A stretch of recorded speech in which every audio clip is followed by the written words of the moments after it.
Mr. You yourself awoke to a firmament of greasy electrum, also to a throbbing sun-moon that looked more like a shooting star than nothing else, and which was breathing in a slow yet very fast pace as some tidal lung.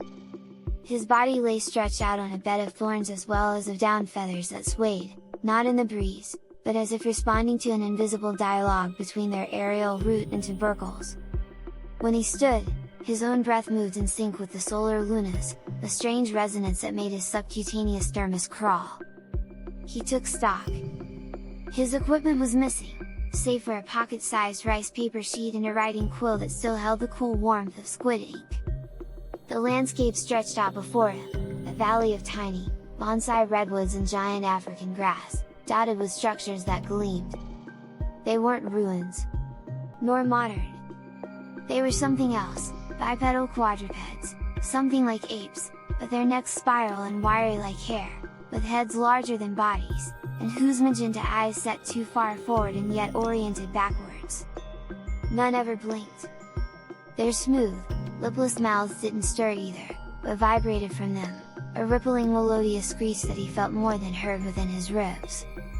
They turned and hopped away, moving legs in a sequence that didn't match any movement he'd ever studied.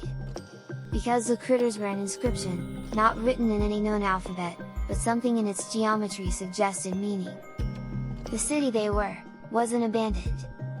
He glimpsed denizens, indistinct at first, roving through corridors that shimmered like water, in and out of focus. They weren't ghosts. It was something else. Something not subject to the limitations of mere perception and existence.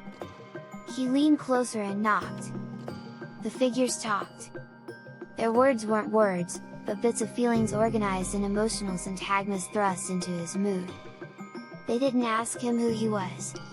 They asked him when. He turned the question over in his mind. Had he stepped into an adjacent timeline, a history that never separated from his own?